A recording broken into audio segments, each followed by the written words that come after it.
Hello everyone. आज के इस वीडियो में हम लोग देखने वाले हैं क्लास 8 हिस्टोरी बिहार बोर्ड का चैप्टर नंबर 3 ग्रामीण जीवन और समाज अध्याय का क्वेश्चन आंसर। ठीक है, तो हम लोग इस अध्याय का आज हम लोग इस वीडियो में क्वेश्चन आंसर देखेंगे। अगर आप इस चैनल पर नए हैं तो चैनल को सब्सक्राइब कर लीजिएगा, क्योंकि आप लोग को इस चैनल पर सभी विषयों की क्लास 8 की सभी विषयों की तैयारी करवाई जा रही है। तो आप लोग इस चैनल को जरूर से जरूर सब्सक्राइब कर ले। चलिए हम लोग क्वेश्चन आंसर देखते हैं।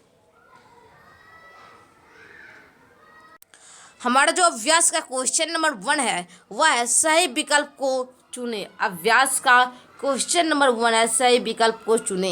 एक में बिहार में अंग्रेजी के समय किस तरह की भूमि व्यवस्था अपनाई गई थी। तो ऑप्शन है हमारा 1 अस्थाई बंदोबस्त, ख में रैयतवाड़ी व्यवस्था, ग में महालवाड़ी व्यवस्था, या इनमें से कोई नहीं। तो इसमें हमारा राइट आंसर होगा ऑप्शन नंबर को अस्थाई बंदोबस्त भूमि जो है वह अपनाई गई। दूसरा है हमारा अंग्रेजों के आने के पहले भूमि का मौलिक अधिकार कौन होता था। तो कौन होता था? राजा। जब अंग्रेज लोग नहीं थे तो उनके राजा जो था मौलिक अधिकार का मालिक हुआ करता था, और वह किसान जो होता है उसे खेती करवाता था और उसे थोड़ा सा देता था कर के रूप में। ठीक है, तो अब हम जो लोगों का क्वेश्चन नंबर 3 है वह है रैयतवाड़ी व्यवस्था में जमीन का मौलिक किसे माना जाता है। तो किसे रैयतवाड़ी मतलब अभी के व्यवस्था में जमीन का मौलिक वाड़ी किसे माना जाता है?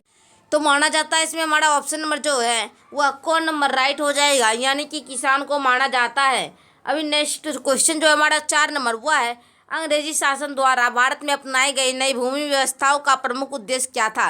तो क्या था? ये उद्देश्य था अपनी आय को बढ़ाना है, किसी प्रकार अपनी हमारी जो आय है वह बढ़ाना है। किसान को समर्थन ये भी नहीं होगा, क्योंकि किसान को समर्थन भी प्राप्त नहीं करना था। तो हमारा राइट आंसर होगा अपनी आय को बढ़ाना। नेक्स्ट क्वेश्चन है हमारा 2 नंबर निम्नलिखित के जोड़े बनाए। जोड़ा बनाना है तो को जो है को वह हमारा मिल जाएगा और घोर नंबर में महालावाड़ी पंजाब। किसमें मिलेगा? महालावाड़ी व्यवस्था पंजाब। ठीक है, ख में है नील दर्पण। नील दर्पण जो है यह हमारा मिल जाएगा दीनबंधु मित्र में। नकदी फसल जो होता है वह बिहार में मिल जाएगा। और जो हमारा अंतिम है गाँव में अस्थाई भूमि व्यवस्था, तो 1793 ईस्वी में। ठीक है, अब हम लोगों का क्वेश्चन नंबर 3 है आइए विचार करें। इसमें जो हमारा क्वेश्चन नंबर को है वह है एक में अंग्रेजी शासन के पहले भारतीय भूमि व्यवस्था के लगन प्रणाली के विषय में आप क्या जानते हैं। तो हम क्या जानते हैं, उत्तर हम लोग देखते हैं। तो आप लोग को यहाँ पर उत्तर लिखना होगा। अंग्रेजी शासन के पहले राज्य की समूची जमीन का मौलिक उस राज्य का राजा का होता था।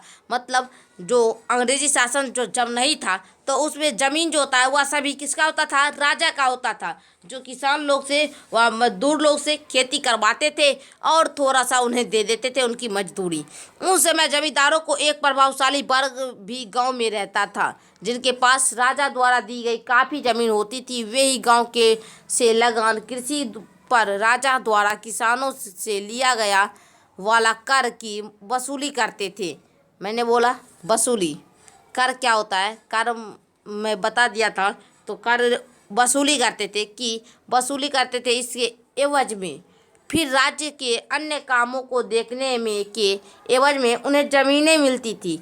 राजा या उसके अधिकारी गांव में ज़्यादा दखल नहीं करते थे, बस जमींदारों के मार्फत द्वारा निर्धारित लगान वसूल करते थे। अब हम लोग आगे क्वेश्चन देखते हैं। दो हमारा क्वेश्चन नंबर जो 2 है वह है अस्थाई बंदोबस्त की विशेषता को बताए। तो विशेषता बताना है अस्थाई बंदोबस्त की। तो ये जो अस्थाई बंदोबस्त था वह क्या था? बिहार में अंग्रेजी के समय भूमि की जो व्यवस्था अपनाई गई थी उसी हम लोग अस्थाई बंदोबस्त कहते थे। यहाँ पर उत्तर में लिखना है आप लोगों को 1789 ईस्वी के आसपास सरकार ने जमींदारों के साथ एक करार किया। इसके तहत जमींदारों ने के द्वारा कंपनी को दिया जाने वाला लगान 10 वर्षों के लिए तय किया गया। यह राशि जमींदारों द्वारा किसानों के वसूल गए लगान का 9/10 भाग क्या करता था। आगे चलकर सन 1793 ईस्वी में इस राशि को हमेशा के लिए निश्चित मान लिया गया। इस राशि को भविष्य के कोई बढ़ोतरी नहीं होनी चाहिए। इस व्यवस्था को अस्थायी बंदोबस्त का नाम दे दिया गया था। अस्थायी भूमि व्यवस्था कब लागू हुई थी? तो 1793 ईस्वी में। ठीक है, आगे हमारा, मैंने आपको बताया था पहले भी कि 1793 ईस्वी में हुई थी ये काम। इस व्यवस्था के तहत एक आकलन के अनुसार यदि किसानों की उपज 100 माना जाए तो अंग्रेजी सरकार को उसमें लगभग 25% हिस्सा प्राप्त होता था। ठीक है, समझिए, देखिए, अगर 100 किसान को उपज अगर 100 हुआ तो उसका 45% भाग किसको मिलेगा? अंग्रेजी शासन को, अंग्रेजी सरकार जो था उसको मिलेगा। जमींदारों और उसके खरीदे अपने लिए करीब 15% हिस्से वसूलते थे और शेष 40% किसानों के पास बचता था। इस राशि में कोई परिवर्तन नहीं होना था, पर जमींदारों को लगान की तय राशि नियमित तिथि को सूरज डूबने से पहले सरकारी कार्यालय में जमा करना अनिवार्य था। ऐसा करने पर उन्हें जमींदारी नीलाम कर दी जाती थी। सरकार को इस बात की परवाह नहीं, अकाल या बाढ़ के कारण फसल नष्ट हो गई तो पैदावार कम हुई, जमींदारों को हर हाल में तय राशि नियत तिथि जमा करना ही था। अगर फसल नष्ट भी हो जाए, पैदावार कम भी हो जाए, फिर भी जो जमींदारों जो खेती लिए थे, खेती कर रहे थे, उनको राशि जमा ही करना ही था। ठीक है, उनको बेचकर अनाज देकर उनको राशि जमा करना था। 3 नंबर क्वेश्चन है हमारा यहाँ पर, अंग्रेजी सरकार द्वारा बार बार भूमि राजस्व व्यवस्था में किए जाने वाले परिवर्तन को आप किस रूप में देखना चाहते हैं, अपने शब्दों में बताना है। तो उत्तर में आप लोग लिखेंगे, अंग्रेजी सरकार ने गांवों से ज़्यादा धन अपने साम्राज्य विस्तार के लिए होने वाले खर्चों के लिए प्राप्त करना चाहा। इसके लिए उसने पहले अस्थायी बंदोबस्त व्यवस्था की। इसके तहत जमींदारों द्वारा लगान के रूप में जमा की जाने वाली राशि अमेरिका के लिए तय कर दी गई। फिर उन्हें लगा कि यह उचित नहीं था, क्योंकि साल दर उनके खर्च तो बढ़ते ही जाएंगे और लगान के रूप में आने वाली आय वही रहेगी। अतः उन्होंने फिर महलवाड़ी व्यवस्था को, जिसके तहत जमींदारों को बदले में गांव के बड़े किसान या परिवार को गांव का लगाम वसूलने का अधिकार दे दिया गया। इसके तहत अंग्रेजों को 50% लगाम मिलना था। इसके मात्र 30 वर्षों के लिए लागू किया गया। मतलब क्या? देखिए, ये जो होता है महलवाड़ी व्यवस्था क्या है, इसे आप लोग पहले समझिए। महलवाड़ी व्यवस्था हुआ होता है, देखिए, मतलब जो गांव होता है उसमें जो बड़े किसान होते हैं, बड़े घर के लोग होते हैं, उनको दे दिया जाता है पूरा ज़मीन। ठीक है, और वह किसान से मेहनत करवा कर उसके असूल कर वह उसे अंग्रेजी सरकार को 50% में उनको देना था। ठीक है, तो आप लोग समझ गए। आगे हमारा, जबकि रैयतवाड़ी व्यवस्था के तहत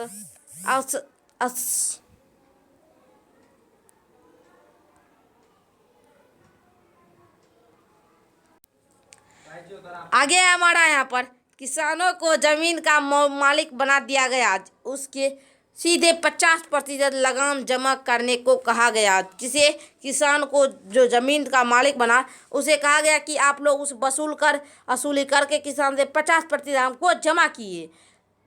पर इस व्यवस्था को अस्थायी नहीं बनाया गया, क्योंकि यह व्यवस्था जो था यह कितने वर्षों तक रहा?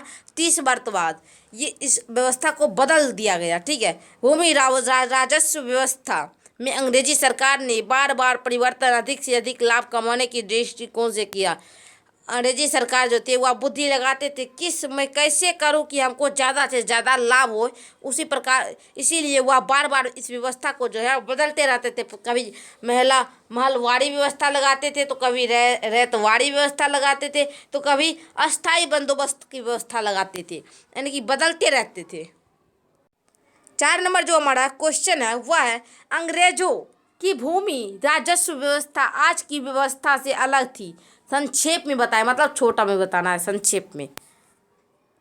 तो उत्तर में लिखेंगे, आज जहां सरकार किसानों से काफ़ी कम राशि राजस्व के रूप में लेती है और कई सरकारी कर्मचारी व अधिकारी इस काम में लगे होते हैं, वही अंग्रेजी सरकार भूमि राजस्व के रूप में तब किसानों को उनके लाभ और लगभग आधा हिस्सा हड़प लेती थी। भूमि राजस्व की वसूली का काम जमींदार उसे करिंदे करते थे।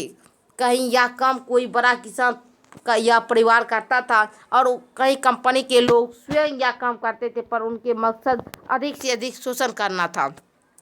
मतलब अधिक अंग्रेजी सरकार जो थे उनका मकसद यह था कि हम किस प्रकार हम लोगों किसानों का अधिक से अधिक शोषण करें, उसका मकसद यही था। पांचवा जो हमारा प्रश्न है दोस्तों वह है नई राजस्व नीति का भारतीय समाज पर क्या असर हुआ।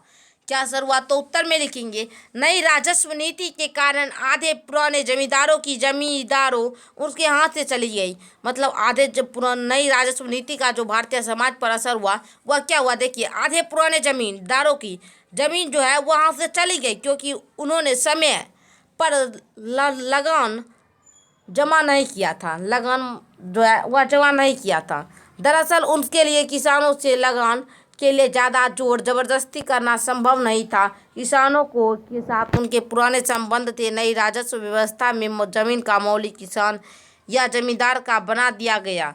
इससे लगान समय पर जमा करने के लिए इसे बेचने या बंधक रूप में चलन शुरू हो गया। इससे गांव में महाजन के रूप में एक प्रभावी समूह आ गया। ये महाजन जमीन के एवज में धन दिया करते थे। किसान और जमींदारों दोनों इससे कर्ज लेते थे। अंग्रेज सरकार को केवल लगान से मतलब थी। इस नई राजस्व नीति का भारतीय समाज पर बुरा असर पड़ा, शोषण बढ़ा, भारतीय किसानों की दरिद्रता बढ़ी और भारतीय समाज में असंतोष बढ़ता गया, जिसका परिणाम स्वरूप जगह जगह पर उपद्रव की स्थिति उत्पन्न हो गई। अब हम लोग नेक्स्ट क्वेश्चन देखते हैं। अब जो हमारा है दोस्तों क्वेश्चन नंबर जो हमारा 6 नंबर है वह कह रहा है नील की खेती के लिए प्रमुख समस्याओं की चर्चा करें। नील की खेती जो कि अंग्रेज सरकार जो है वह किसानों से पहले करवाया करते थे। अंग्रेजी सरकार जो है नहीं करते थे नील की खेती, तो उसे मारते भी थे चाबुक से। उत्तर में लिखेंगे भारतीय किसानों के दृष्टिकोण से नील की खेती उनके लिए फायदेमंद नहीं था। मजबूरन उन्हें अपनी जमीन के एक बेहतर हिस्से पर इसकी खेती करनी पड़ती थी। अंग्रेज अधिकारी इसके लिए बाध्य करते थे, मतलब बाधा करते थे कि नहीं यही खेती करो, नहीं तो वे मारते थे। किसान तो हमेशा खाद्य फसल की ही उपजाना चाहते थे। जैसे गेहूँ हुआ, खाद्य फसल क्या होता है, खाने लायक फसल, मतलब गेहूँ मक्का ये सभी उपजाना चाहते थे। लेकिन अंग्रेजी सरकार जो था वह कह रहा था नील की खेती करो। इससे उन्हें हर साल कुछ खाने को अनाज मिलता था और बुरे दिनों के लिए कुछ अनाज भी बचा कर भी रख लेते थे। नील की खेती धान के मौसम में ही की जाती थी। इससे धान के फसल में देर हो जाती थी। साथ ही जिस खेती की में नील की खेती होती थी उसमें फसल कटने के बाद उस साल कोई फसल नहीं उगाई जा सकती। नील की खेती करने से लोगों को घाटा भी होता था। जिस खेत में नील की खेती की जाती थी उसमें फसल कटने के बाद उसमें कोई फसल उगाई ही नहीं जा सकती थी। ऐसे तो साल में 2 बार फसल उगाए जाते हैं, लेकिन एक ही बार उसमें नील की खेती में एक ही बार उपजाया जाता था। आगे हमारा इसका असर होता था किसानों के पास अनाज की कमी हो जाती थी। जब सूखा या बाढ़ के कारण फसलों का उत्पादन कम होता था तो किसानों के पहले का रखा अनाज नहीं होता था। ऐसे में तो महाजनों के कर्ज लेते थे और भूखे रहते थे। आगे हम लोग देखते हैं। इसी प्रकार दोस्तों अब हमारा एक बचा है, आइए करके देखिए, इसे भी हम लोग देख लेते हैं। यहाँ पर है अंग्रेजी राज के समय उत्पादित फसलों में कौन कौन से आज भी उत्पादित होती है, बड़ से पार्टियों से चर्चा करें। चाय मतलब क्या, चाय पत्ती, आलू, धान, गेहूँ, दाल, अफीम, ये सभी आज भी उपजाया जाता है। चाय जो है यहाँ केरल में उपजाया जाता है। आलू जो है ये अभी अपने गाँव और में भी उपजाया जाता है। आगे हमारा 2 नंबर, खेती करने के कौन कौन तौर तरीकों से पहले की अपेक्षा आज किस तरह का बदलाव आया है, बुजुर्गों से पता कीजिए। तो देखिए पहले खेती के लिए हल बैल की सहायता होती थी, लेकिन आज जो है जोतने के लिए ट्रैक्टर आ गया है। पहले लोग पानी पटाने के लिए चापाकल चलाते थे, नदी से पानी लेते थे, तालाब से पानी लेते थे, लेकिन अभी जो है वह पंपिंग सेट आ गया है, इससे पानी पटाते हैं। बोर्डिंग आ गया है, इससे लोग पानी पटाते हैं। और अधिक से अधिक फसल उत्पादन के लिए विभिन्न खादों की मदद ली जाती है। पहले लोग देते थे कार्बनिक खाद देते थे, जो मतलब खेतों से मतलब गोबर, गंदे पदार्थ ये सभी को बना कर देते थे कंपोस्ट। लेकिन अब जो है उर्वरक खाद आ गया, यूरिया, ये सभी रासायनिक आ गया रासायनिक खाद, तो इसे लोग खेतों में डालते हैं। ये सभी बदलाव आ गया है। तो आज के लिए इतना ही, फिर मिलते हैं अगले वीडियो के साथ। तब तक के लिए धन्यवाद। चैनल पर नया है तो चैनल को सब्सक्राइब और इस वीडियो को लाइक कर लीजिएगा।